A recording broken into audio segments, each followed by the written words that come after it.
Ótimo. Boa Boa. noite, pessoal do Arte do Encontro. Hoje é um prazer imenso ter o Rui Souza e Silva, que vai fazer uma apresentação sobre livro de artista no Brasil.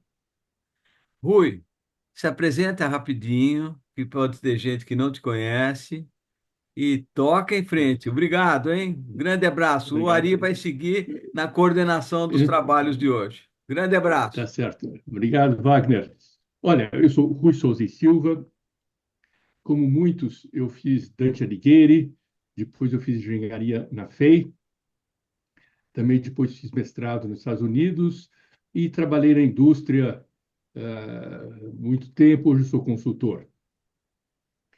E tenho um prazer enorme de fazer essa apresentação de livro de artista, embora, como eu disse antes, né, fazer uma apresentação em seguida a da Lúcia e a do Carlo sempre é um risco, tá certo? Porque a memória está fresca ainda das grandes emoções da apresentação passada.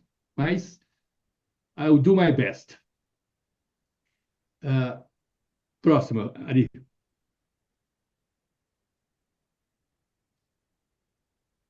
Ari. Eu vou usar aqui um resumo do texto do Pedro Corrêa do Lago, no livro Brasiliana, que eu acho que é muito bom em definir livro de artista. São chamadas aquelas edições artesanais, com tiragem limitada até 200 exemplares, na quais são inseridas obras originais inéditas de gravadores e ou artistas como ilustração avulsa do texto. Também frequentes gravuras que servem de ilustração são assinadas a lápis pelos artistas. São colecionadas por bibliófilos, mas também por colecionadores de arte. Tem uma longa tradição na Europa, particularmente na França, onde o marchand Vollard, que representava Picasso e Matisse, arregimentava-os para ilustrar grandes poetas da época, como Apollinaire, ou obras de celebrados autores do passado, como Virgílio. No Brasil, a tradição é recente. Datam dos anos 20 e parece ter se esgotado nos anos 70. Foram 60 anos de produção intensa, mas valeram ao nosso país várias obras-primas. Próximo. Esse aqui é um primeiro livro de artista, eu acho que é bem representativo, porque é de 1926, isto é, 100 anos atrás. E vejam a qualidade e a modernidade dessa apresentação.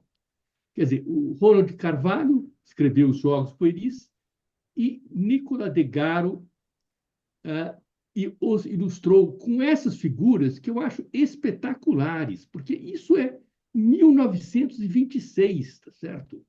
Ele já usa esse modernismo, essas novas figuras. E o mais incrível disso é que Nicola de Garo fez isso, saiu do país e ninguém mais sabia onde que ele foi. Ele ficou um desaparecido. Ele chegou aqui no Brasil por volta de 1925, chegou em Recife, ficou amigo de Gilberto Freire, visitou a Amazônia, foi depois para o Rio de Janeiro, onde ele teve com a elite intelectual do país e sumiu. Isso até 2017, quando um bibliófilo marchand chamado Briquet de Lemos falou: não é possível isso, não é possível a gente não saber o que aconteceu com esse cara, com esse artista, desculpa. E aí ele fez uma pesquisa e descobriu que ele não era italiano, ele era búlgaro, chamava-se Nikolai Abrachev. E aqui do Brasil, ele saiu e foi para Nova York, onde ele fez uma escola de pintura e ficou muito famoso, deu muito certo. Levou, inclusive, muitos dos quadros que ele tinha pintado aqui no Brasil nesse tempo e ficou lá em Nova York. Então, você não é eternamente desconhecido. E nós acabamos sabendo o que ele era recentemente, 2017, 8 anos atrás. Próximo, Ari, por favor. E os livros de artista tiveram um grande desenvolvimento com o Castro Maia, tá certo? Que era um empresário do Rio de Janeiro.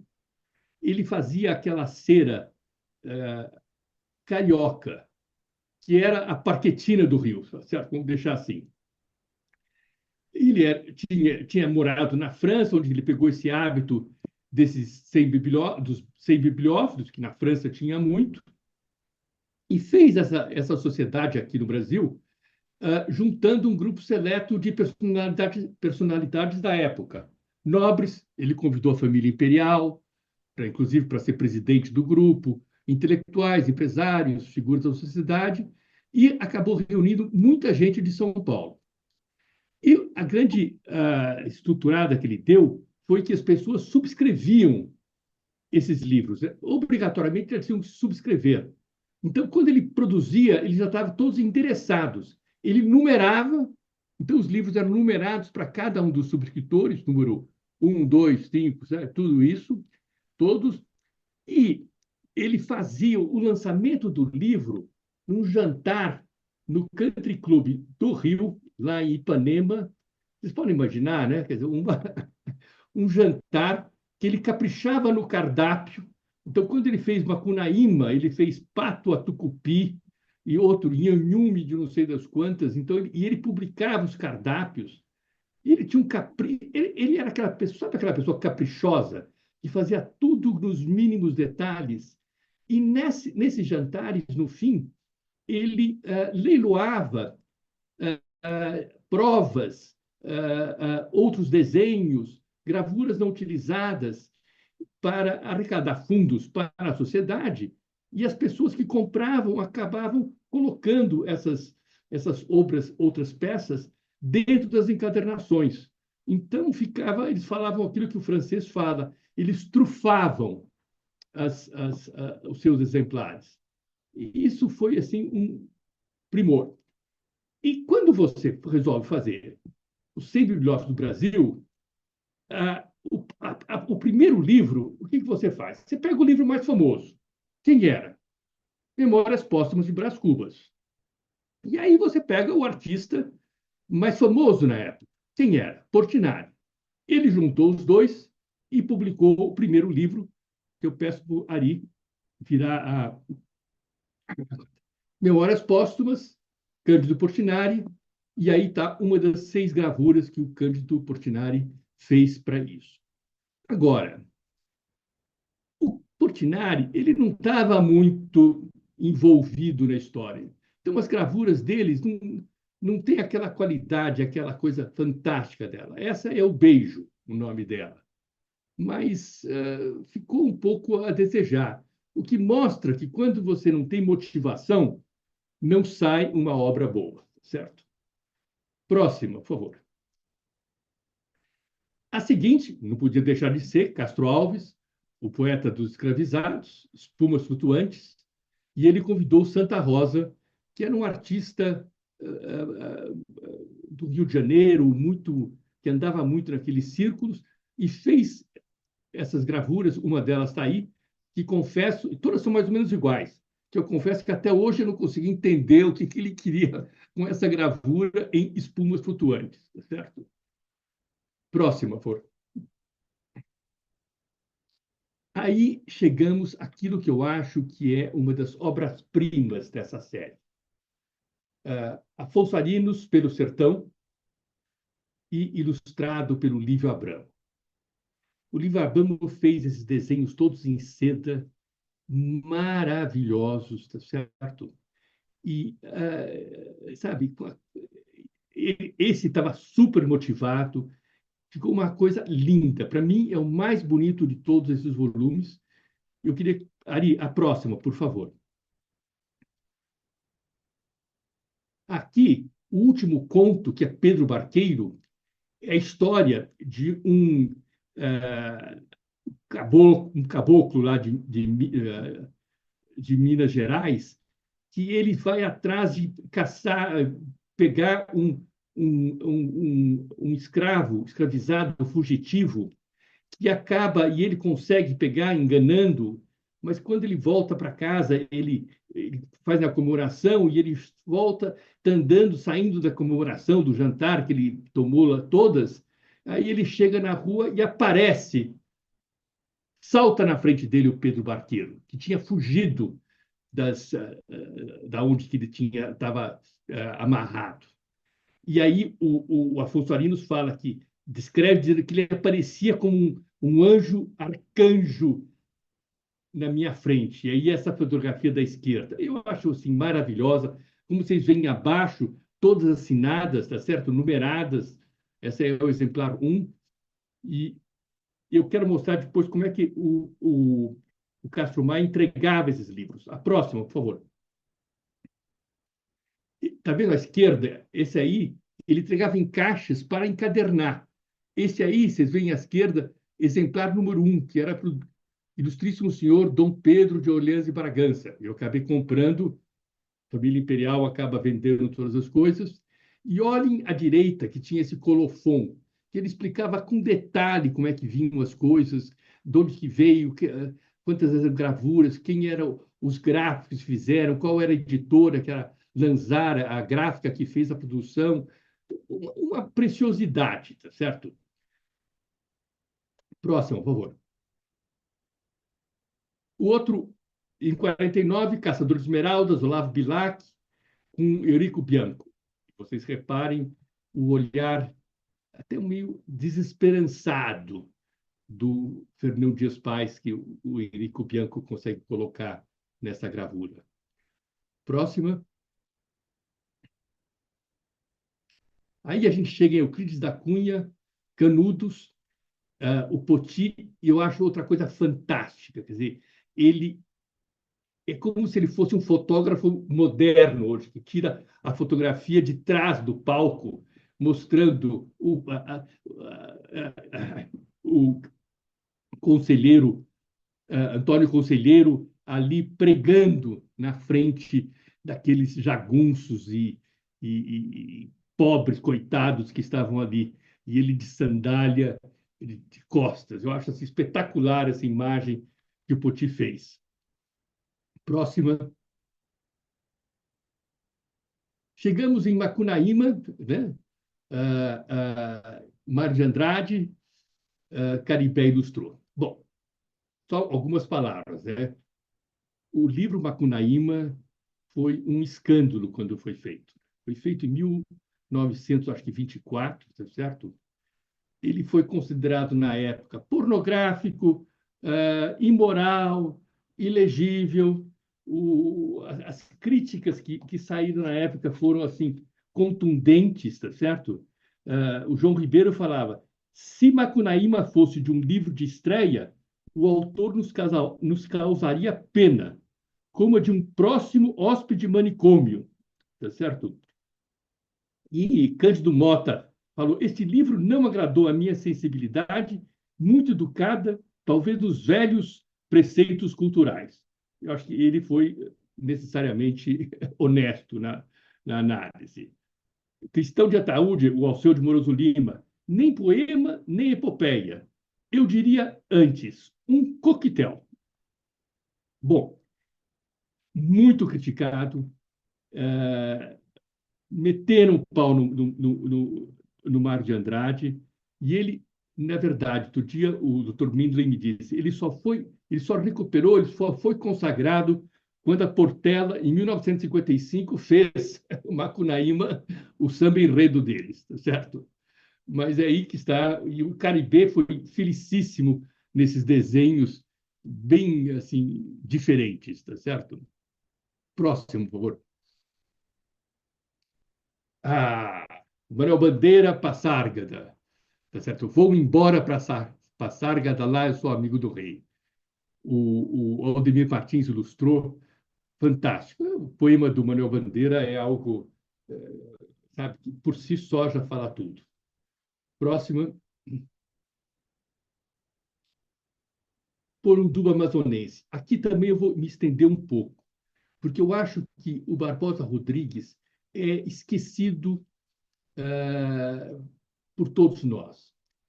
Ele foi um biólogo, um naturalista, foi diretor, um dos primeiros diretores lá do Jardim Botânico do Rio de Janeiro, e ele escreveu esse livro por um dubo amazonense, que são histórias fantásticas da Amazônia.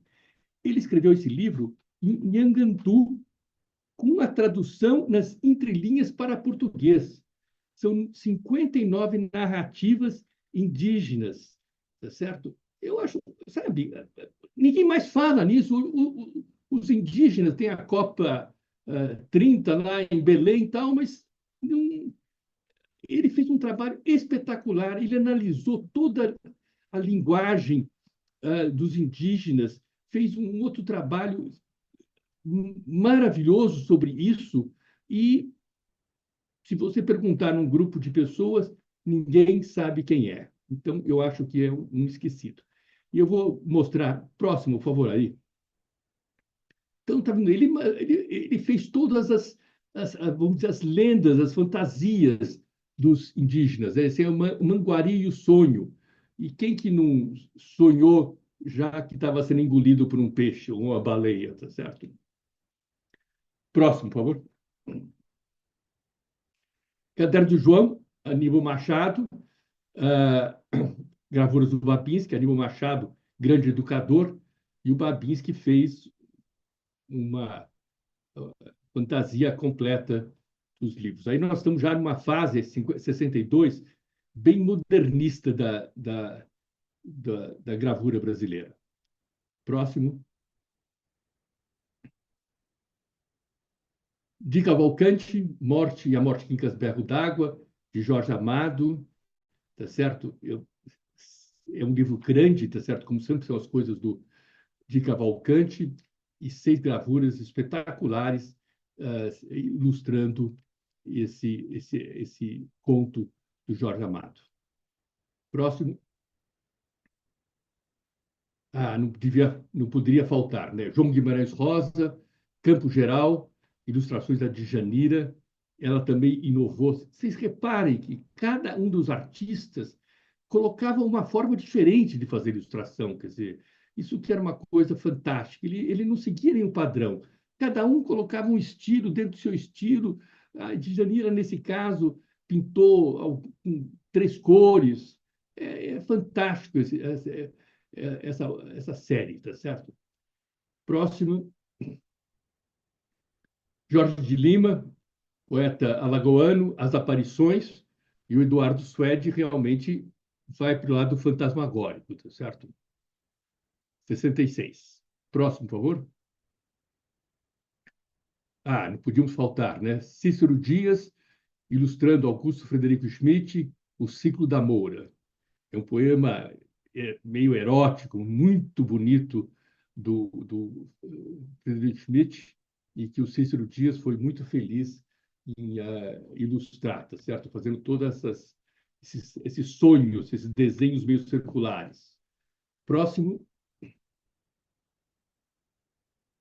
um dos últimos, o hino nacional brasileiro, a Isabel Pons fez, e a letra é do Oscar Duque Estrada, Osório Duque Estrada, e ela foi muito feliz. Aí está o Lábaro que ostenta estrelado, o Cruzeiro do Sul. Como disse, sempre cada um faz diferente do outro. Próximo. Bom, aí acabou a série.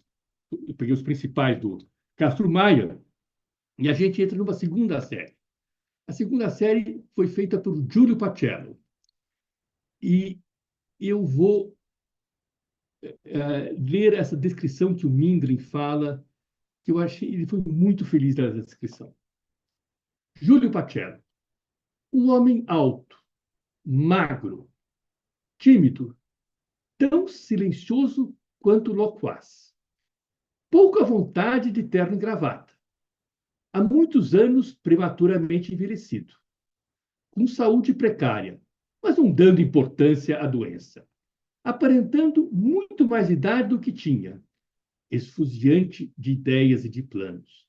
Sempre apressado por compromissos inadiáveis e reais. mas capaz de horas de conversa agradável, geralmente ininterrupta, noite adentro, e os compromissos que esperassem. Presença obrigatória em todas as exposições e acontecimentos artísticos de São Paulo. São traços que lembram, creio eu, a todos os que o conheceram, a estranha, original e personalíssima figura de Júlio Pacelli. Numa cidade como São Paulo, que sem embargo de seus 6, 7 ou 8 milhões de habitantes, tem seus círculos intelectuais limitados a pontos de encontro bastante definidos, Júlio Pacelli, ou simplesmente Júlio, como todos o tratavam, destacou-se logo e foi a figura marcante desde que aqui chegou, em 1953, jovem de 22 anos, até o fim da sua vida, bruscamente rompida por um infarte, em janeiro de 1977, durante uma visita a seus pais em Buenos Aires. José Mindre. E o Júlio, ele alargou esse conceito de livros de artista. Ele fez uma série, eu acho, de uns 23 ou 22 livros, a qual ele pegou também artistas populares. Ele também fez esmaltes, esculturas, composições de papel. Ele, sabe, ele não ficou limitado ao clássico, a clássica gravura. E mais do que isso, ele acabou dando muito mais importância aos artistas do que aos escritores. Próxima. Então, ele começa, é o primeiro deles. É um artista popular. Pequena Bíblia, Raimundo de Oliveira, de 66, tá certo? Palavras de Jorge Amado, tá certo? E ele relata gravuras da Bíblia escrita por um artista popular, naif, tá certo? Próximo. Aí ele vai para o Aguilar e faz as igrejas barrocas de Minas, que cá entre nós, é uma beleza, né? Essa aí é a igreja de Bom Jesus dos Matozinhos, em Congonhas do Campo. Vocês veem as figuras aí no adro de Aleijadinho, tá certo? E desenhos, um volume sobre as igrejas barrocas de Minas Gerais. Fantástico, certo? Próximo. Ele também fez 2 volumes, esse é o primeiro, A História da Gravura do Brasil, onde ele pegou 10 dos gravuristas que ele achava mais representativos da época, tá certo? E que ilustraram um poema do Ayala, tá certo? E aí, a primeiro, um dos é da Edith Bering. Próximo, por favor. Fez gravuras do Guilde, tá certo? Que era filho daquele Guilde lá de Belém, que fez aquele museu fantástico, tá certo? Mas aqui vocês veem aquele obscurantismo alemão, né? Aquela imagem carregada, né? Aquelas cenas carregadas. Mário Gruber, um desenho fantástico, certo? Próximo. Aí ele fez, num texto do Marcelo Corção, pegou Marcelo Grassmann, tá certo? Faz essa figura que é um soldado, tá certo? Com uma carapuça, né? Sei lá, de uma imagem esquisitíssima na cabeça. Esse é o Marcelo Grassmann, tá certo? Próximo. Aí que eu digo, ele vai e faz do Júlio Plaza umas composições, são folhas que se abrem e formam gráficos, tá certo? Desenhos, são objetos, tá certo? Um poema que não podia ser diferente de Augusto de Campos, né? O nosso Nós Grandes.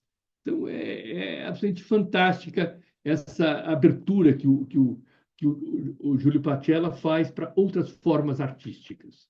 Próximo. Aí a Soraya Bestiol, num texto de Jorge Amado, O Noturno dos Namorados, também o pessoal sonhando em cima das casas, tá certo? Próximo. Ele vai para esmaltes, da René Sanson. Isso é fantástico. Isso só em caixas, tá certo? Não é em livros. Mas ele pega esses esmaltes, que é arte, tá certo? E junta na coleção dele. Próximo, por favor. Ele vai para a Liuba, que faz relevos da Liuba. Então, é numa outra caixa que fazem todas essas séries, tá certo? E isso aí é muito representativo. Próximo. Aí o segundo volume da História da Gravura no Brasil, com Wesley Duke Lee, tá certo? Essa imagem. Vamos ver a outra. São mais 10 artistas da época. Próximo, por favor. Aí a Renina Katz, o Carlos Prado, que é um artista como morou muito tempo na Europa, ele não é muito conhecido aqui, mas o Júlio viu nele qualidade e suficiente para incluí-lo nessa segunda história da gravura do Brasil. Próximo, por favor. Vera Bocaeva Mindlin, com um poema do João Cabral, esses desenhos. Vejo que está assinado ali embaixo, como sempre. Próximo. Aqui. Paulo Vasolini, Pequeno Bestiário Brasileiro. Quem não conhece Paulo Vasolini, né? Quer dizer, é uma história fantástica, né? Ele foi como é que é?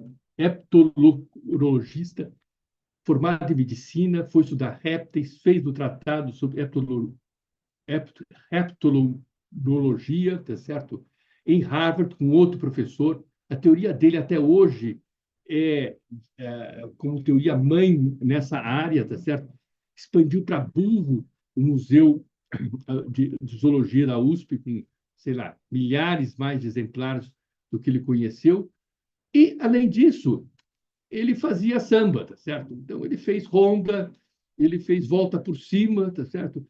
Que era cantado por ninguém mais do que Chico Buarque, Caetano Veloso, um homem que atinge o pico, eu acho, em duas áreas completamente distintas, né? A acadêmica e a artística musical. Paulo Vanzolini, certo? Que mereceu essa homenagem do Júlio Pacello. Próxima. Aí outros desenhos da guerra, de répteis que ele estudava. Próximo. Oratório da Djanira. E ele faz a caixa parecendo um oratório. Ele aparece seis gravuras da Djanira com essas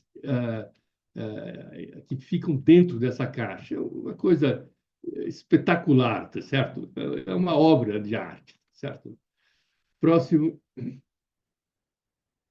Sérgio Teles, um artista, ele era embaixador, ele pintava muito na Europa, e aí ele fez essas gravuras para um poema de Fernando Pessoa, o grande poeta português,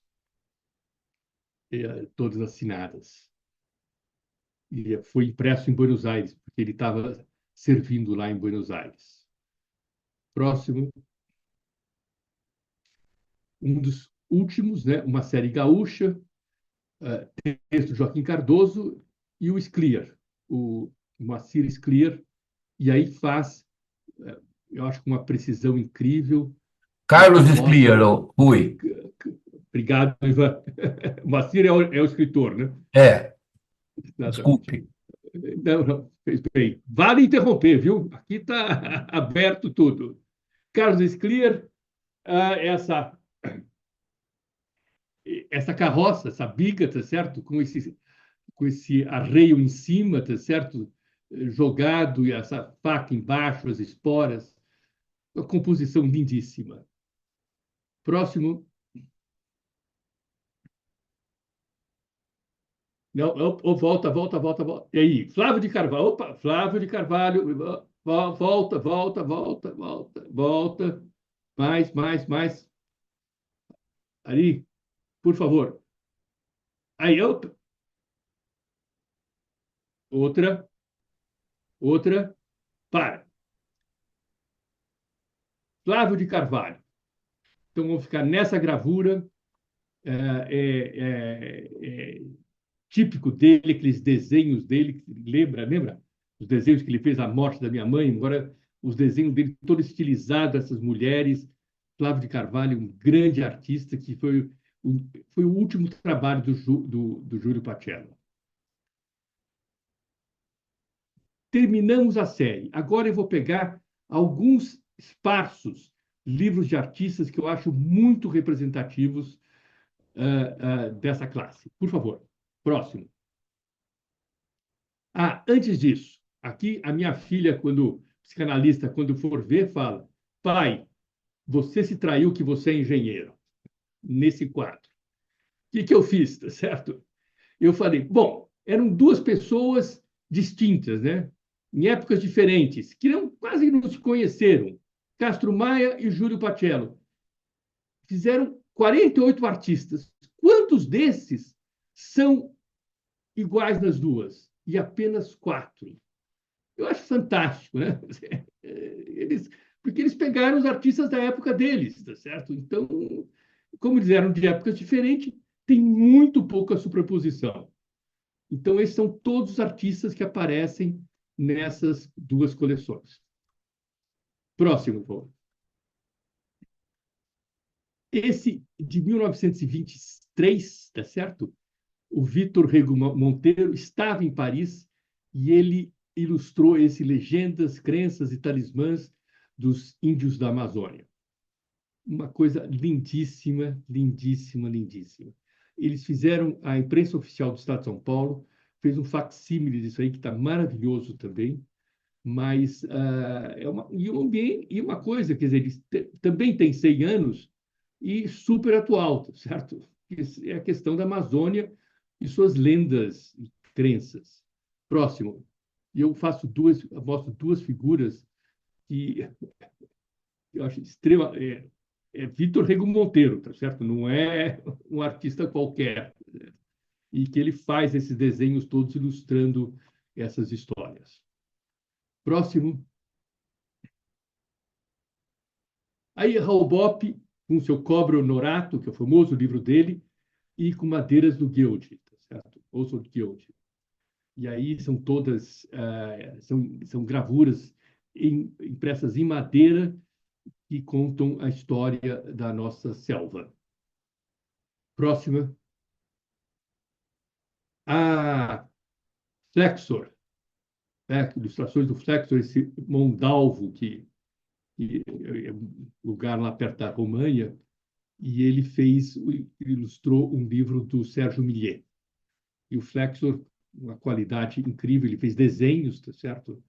Mas fantástico. Poema 30º dia do Sérgio Millet. Próxima. Lazar Segal, Mangue, com textos de Jorge Lima, Mário de Andrade e Manuel Bandeira. Esse é um dos livros mais requisitados de livro de artistas, certo? E o Lazar Segal tem o público dele, tem os fãs dele. Próximo que vocês vão ver as gravuras que ele fez. Próximo, olha aí. Essas são gravuras, veja à esquerda, é um desenho a lápis que ele fez, ele assinou embaixo, tá certo? E são as mulheres do Mangue, Mangue no Rio de Janeiro. E os poemas, os textos são fortíssimos. Próximo, Martim Sererê, do Cassiano Ricardo, o lindo nome do O Brasil dos Meninos, dos Poetas e dos Heróis.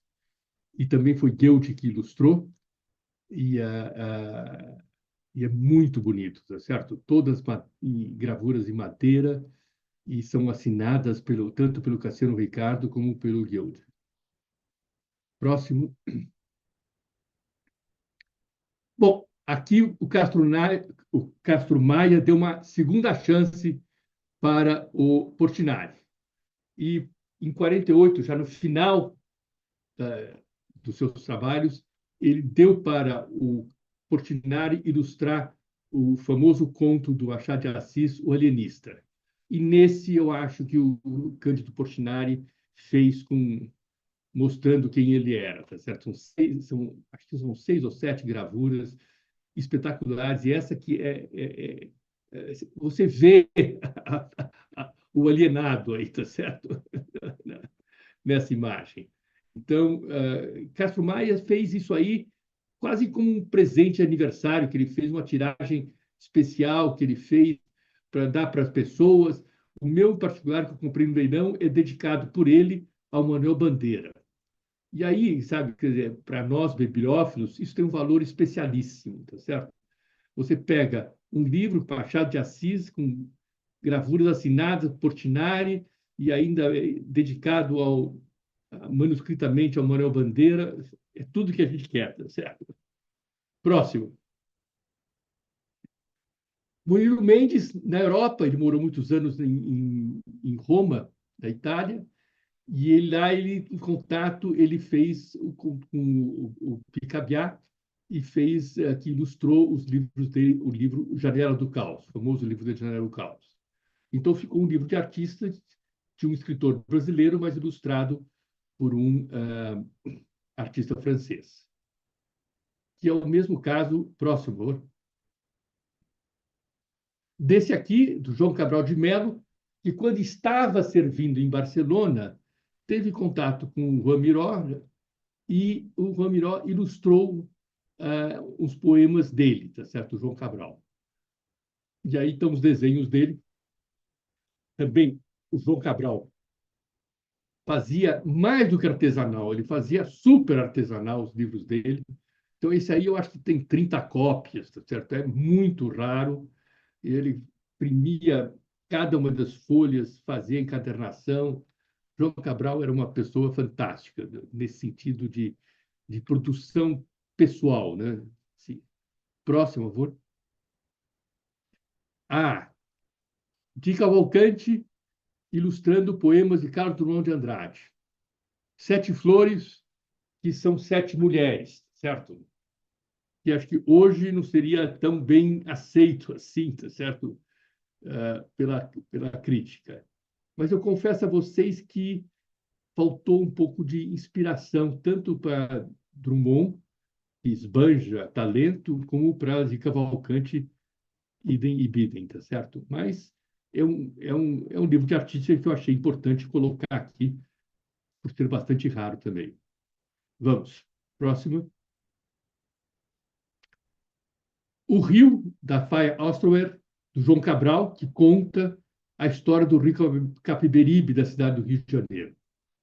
Tá certo? E é um poema que Faia, Faiga, consegue refletir nos desenhos dela essa questão do Rio Capiberibe, tão importante para a cidade do Rio de Recife. Próximo. Ah, aqui eu vou ficar um pouco mais detalhado. Esse foi produzido pelo Mindlin. O Mindlin era muito amigo, o Dr. Mindlin era muito amigo do Drummond. Ele ia ao Rio, tinha aqueles sabadoiles, que eram reuniões lá que o Doyle fazia, Plínio Doyle fazia na casa dele, o Drummond ia, o Mindlin ia. E o Dr. Mindlin pedia para o Drummond, olha, me faz um texto inédito, me faz um poema, que eu quero fazer um livro de artista. O Drummond falava, eu não tenho nada aqui, eu não gosto de nada, tudo meio parado. Até um dia que ele falou, olha, escrevi um episódio que me sensibilizou demais, me emocionou demais. Estou te mandando. E era uma visita, chamava visita, que era a visita do Mário de Andrade fez para o João Afonso Guimarães, poeta mineiro. E vou fazer um outro parênteses aqui, que é a importância de Mário de Andrade na cultura brasileira. Eu acho que ele é meio esquecido, porque como ele era de São Paulo, ele acabava não ficando perto do Centro Cultural do Rio, que era realmente o centro mais importante do país, e também como ele era meio irreverente, não dava muita bola. Mas eu vou dar um exemplo, tá certo? Todos conhecem o livro Alguma Poesia, do Carlos Drummond de Andrade, de 1930. Aquele famoso livro que começa haver uma pedra no meu caminho, sabe? Quando você crescer, vai, Carlos, quando você crescer, vai ser gosto na vida. O Anjo Torto me diz: vai, Carlos, quando você crescer. Bom, esse é o primeiro livro de poesia do Carlos Drummond de Andrade, 1930. A quem ele dedica o livro? A meu amigo Mário de Andrade.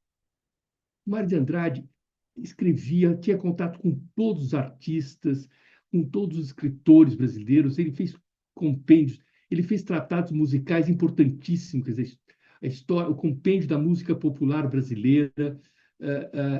Então, ele foi uma pessoa muito importante para a nossa cultura. E hoje, eu acho relativamente esquecido. E o Carlos Drummond pegou cenas que ele leu tanto nas cartas de Mário de Andrade, como nas cartas que João Afonso Guimarães publicou, como também os poemas que João Afonso fez. Em suma, ele pegou uma porção de informações que estavam esparsas, porque ele não presenciou. A cena é de 1919, ninguém presenciou, mas que ele tinha ouvido falar, então ele montou esse cenário, tá certo? E eu vou ler a primeira página desse livro, tá certo? 1919, 10 de julho. Palmas. A porta aberta não responde. Ó de casa! Mais palmas! A menina manda entrar. O corredor abre à esquerda, na tristura de cinza do escritório baixo. Dentro, o homem sozinho. 50 anos por fazer, mas feitos secamente no rosto grave. O senhor deseja? Vim conhecer o príncipe. Vim saudar o príncipe dos poetas das alterosas montanhas. O homem sorri. O senhor está equivocado. Ou caçoa, talvez. Sou há 13 anos. Há 13.000 anos, eternamente, juiz municipal em míseros sertões. Em todo caso, sente-se. Conversar é bom em minha solidão, que escorre a contemplar o deserto das cidades mortas. O alto visitante, jovem, inclina-se compenetrado. O príncipe não é príncipe, eu sei. Para o distraído, fosfóreo descaso dos donos da literatura e da vida. Mas é bem mais do que isso, para cada um de nós, pouco obcecados pela vertigem do poema no cristal da linguagem. Não é maravilhoso? E aqui termino a apresentação, tá certo? Muito obrigado. Eu adorei. Por favor. Aí são duas gravuras.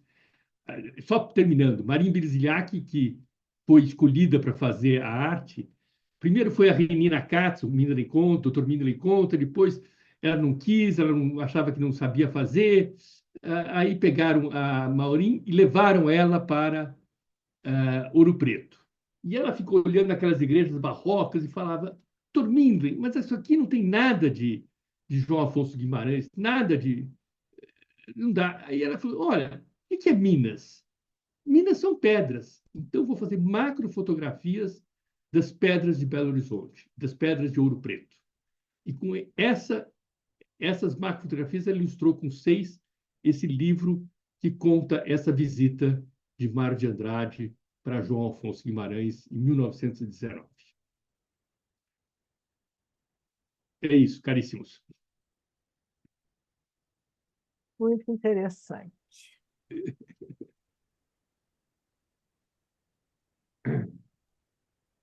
Muito bom, Rui. Gostei bastante. Que bom.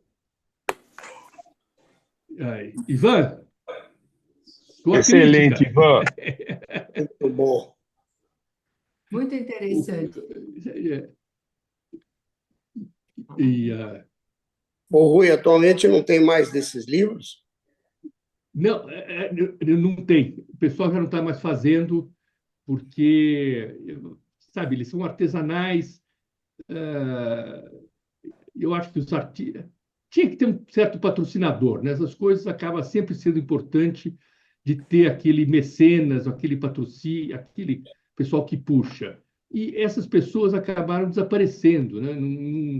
Não existem mais, né? Então, nós tivemos. Acho- Eu acho que nós acabamos saindo vencedores disso, certo? Com Castro Maia e Júlio Pacello, nós tivemos, sei lá, exemplares fantásticos. Eles fizeram uma cultura para aparecerem outros, mas que não continuou. Mas teve a sua época, tá certo? E eu acho que ficou muito bem feito. É tão interessante fazer, ilustrar com gravura, né? Interessantíssimo. E gravuras inéditas, tá certo? Inédita. Não é pegar, quer dizer, fazer um Rasonet do Portinari maravilhoso, tal. Não, outras obras, ele lendo e tentando colocá-las dentro do contexto do livro. Rui, comparado com o que está falando, a Sim, editora senhor. Lelo e Irmãos de Portugal, É, que publicava vários livros, principalmente edições do Eça de Queiroz, com gravura dos é, personagens. Então, os Maias, o Relíquia, etc. E era aquela editora de Portugal que você conhece bem, acho que era Bertrand Lelo Irmãos, e que era especializada em publicar os livros do Eça de Queiroz. Você lembra ter visto algum com esse tipo de gravura? Aquelas personagens, não, etc. não me lembro. Não me lembro de ter visto nenhum. Ah, ah, eles, sem nenhuma crítica, mas Portugal foi sempre muito parcimonioso nos artistas plásticos, artistas gráficos. Então, teria uma certa dificuldade em ilustrar personagens do Eça de Queiroz que são tão diversificados. Carlo, Carlos, você consegue ligar a câmera e o Consigo. microfone? A câmera, vamos tentar, vai. O Rui merece. Então, Rui, parabéns principalmente pela originalidade, rapaz. Que coisa linda você ir para esse lado e plagiando o amigo Ivan, né? Finalmente uma apresentação de arte. A única coisa que eu consigo adicionar aí é, na hora que você faz a mini biografia do Vanzolini, essa mini sim. biografia está presente agora no Sesc Ipiranga. E eu visitei. Quer dizer, entrar no Sesc é uma tragédia, no Sesc Ipiranga, cheio de gente. E a hora que você vai ver a mini biografia do Vanzolini, não tem ninguém. E aí você pode se espalhar e contemplar todas as obras, todos os depoimentos, etc. E, inclusive, verificar que existe uma lagartixa amazônica com o nome Vanzolini. Quer dizer, além de tudo, o cara é um explorador da Amazônia e identificava vários espécimes, né? Várias espécies que estão lá registradas. Parabéns pela apresentação, um grande abraço. Valeu, Ivan. Oi, primeiro agradecer essa apresentação magnífica, que eu não vi nem o tempo passar. Eu achei que estava começando, já tinha dado a hora. Impressionante a leveza do tema e a gente vê esses artistas assim em gravuras que a gente não veria normalmente. Foi uma maravilha, foi uma delícia. Parabéns. Mas eu tenho uma pergunta, sim, mas não vou me Sim. conter aqui de fazer alguns comentários, porque a pergunta é muito simples. Assim, eu percebi que os gravuristas tiveram mais facilidade na ilustração. Então, por exemplo, o Lívio Abramo, o Goeldi, Marcelo Grasma, Renina Cáceres, Evandro Jardim, a Faiga, se você pedir a relação dos maiores gravuristas do Brasil, são esses daí. Os outros, na minha opinião, acho que tiveram apanharam um pouquinho mais. A gente pode ver, por exemplo, o Portinari e o de Cavalcante, que são dois pintores espetaculares, mas que na ilustração aí, como você falou, não estava no mesmo nível, né? Achei muito interessante o trabalho do Aguilar, porque esse me surpreendeu assim, completamente, né, do que eu conheço do Aguilar. Até vou estudar um pouco mais agora, porque o que mostrou aí, se você não falasse que era, eu não acreditaria. Também compartilho da mesma opinião sobre o Mário de Andrade. Acho que, para mim, assim, é o artista brasileiro subvalorizado. E, para mim, assim, o grande livro do Brasil é Grandes Sertões Vereda e o Macunaíma. Assim, o livro mais gostoso que existe no Brasil é Macunaíma.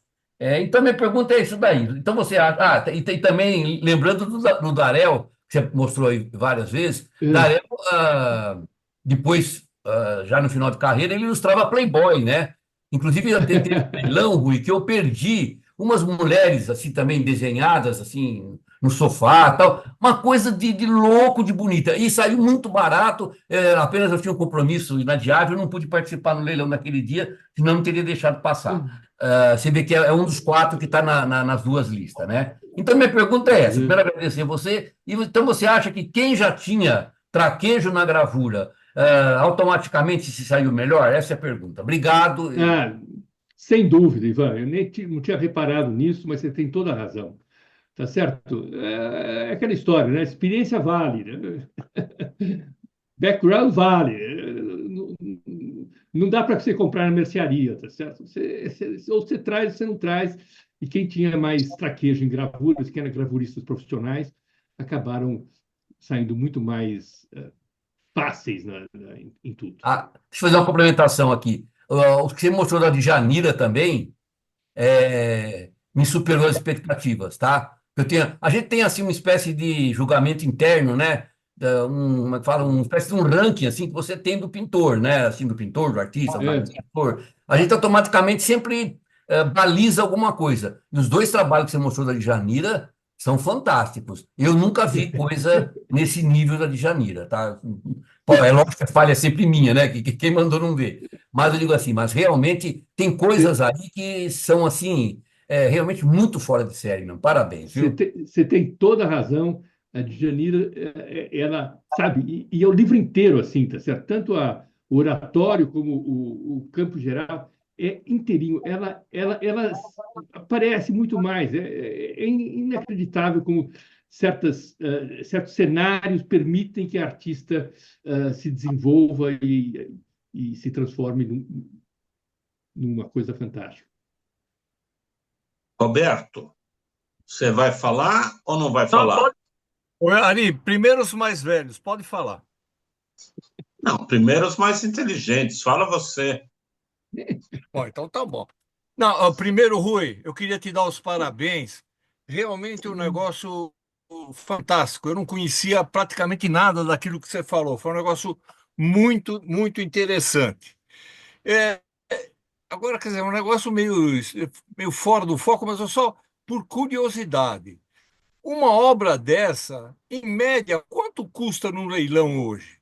Uma média, eu sei que varia, tal, mas pô, uma tiragem tão pequena, um negócio tão antigo, deve ter um valor fantástico. Mas acontece que tem pouca gente colecionando. Aparece em leilão, tá certo? Olha, R$ 5.000, coisa assim. Legal, legal. Mas é o Brasil. Se você for na França, os números são astronômicos, tá certo? Quer dizer, multiplica por 10, 15, tá certo?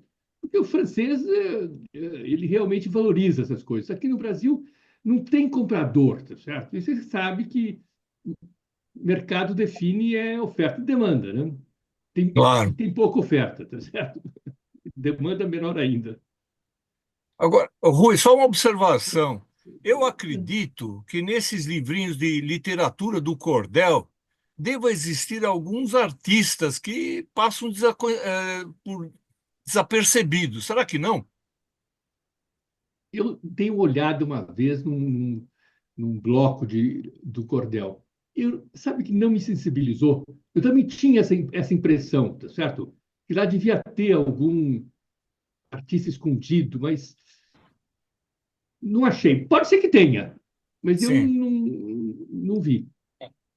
Permite um pitaco aqui, Ari? Posso falar um pitaquinho rápido? Vai. Eu, particularmente, nós tivemos aqui no grupo uma palestra sobre pintura knife, né? Antigamente chamava de primitivo, não consegui entender a diferença que tem entre pintura primitiva e pintura knife. Se alguém souber, me explica. Bom, de qualquer maneira, eu particularmente aquele dia lá, que eu até comentei, não lembro se foi com a Ari, eu não gostei absolutamente de nada, né? Pintura primitiva é um negócio assim, sabe? É difícil você gostar. Por isso que eu chamei a atenção para a Djanira, que alguns colocam como pintura primitiva, mas eu particularmente não coloco. E tem uma altíssima qualidade. É muito raro um pintor primitivo com qualidade. Ou seja, eu compartilho a opinião do Rui também. Agora, com todo respeito, hein? Olha, depende também a arte, depende da idade. Quando a gente era jovem, a gente gostava muito da arte do Carlos Zéfiro.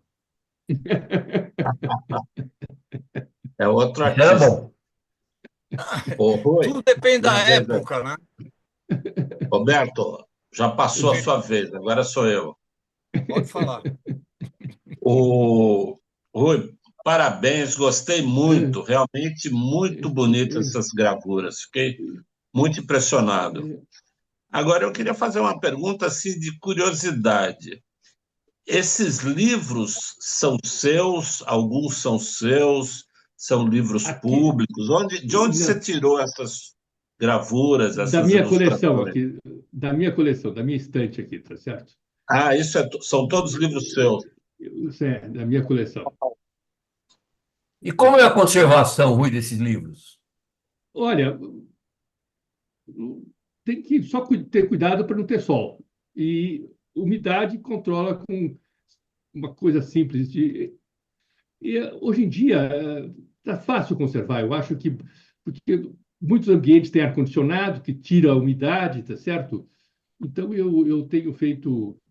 Não tem aquelas fobias que tinha antigamente. E depois, olhar muito para bicho, né? Para cupim, né? Cupim é terrível, mas cupim são fóbicos, né? São fóbicos para a luz, né? Então você tem que abrir sempre os livros. Se você não abre os livros, você corre o risco de ter cupim, tá certo? Aqui em São Paulo. Mas em suma, é cuidar. Se você cuidar, ler, olhar, fazer isso. Muito bem. Muito bem. Alguma pergunta a mais? Algum comentário? Se não, o Ivan vai dar uma palhinha sobre a próxima apresentação, segunda-feira que vem. Fala, Ivan. Bom, semana que vem nós vamos fazer o caminho artístico que fez Hélio Oiticica. Particularmente, não é um artista assim que eu tinha tanta admiração. Se você falar os 10 artistas que eu mais gosto, talvez ele não esteja lá. Agora, uma filha minha que gosta um pouquinho de arte, ô pai, onde eu vou, eu encontro esse cara. Quem foi esse cara aí? Que onde você vai, ele é citado. Onde você tromba, esse cara tá lá. Então, assim, uma coisa é a gente gostar do artista, né? Outra coisa é a importância do artista. E eu vou tentar passar para vocês como eu considero Hélio Oiticica um artista seminal, é visceral para a gente poder entender a arte moderna e a arte que se faz hoje, né? Apesar que ele morreu há 50 anos. Eu acho que vai ser uma palestra interessante desse ponto de vista, como algumas pessoas são realmente precursoras naquilo que fazem. Muito bem. Então, obrigado ao Muito Rui. bom. Obrigado, Valeu. Rui. Rui, Excelente. Obrigado, Obrigado. Thanks. Parabéns. Obrigada, Tchau, parabéns. menino. Obrigado, Rui. Muito bom. Parabéns. Ótimo. Obrigado. Rui. Tchau.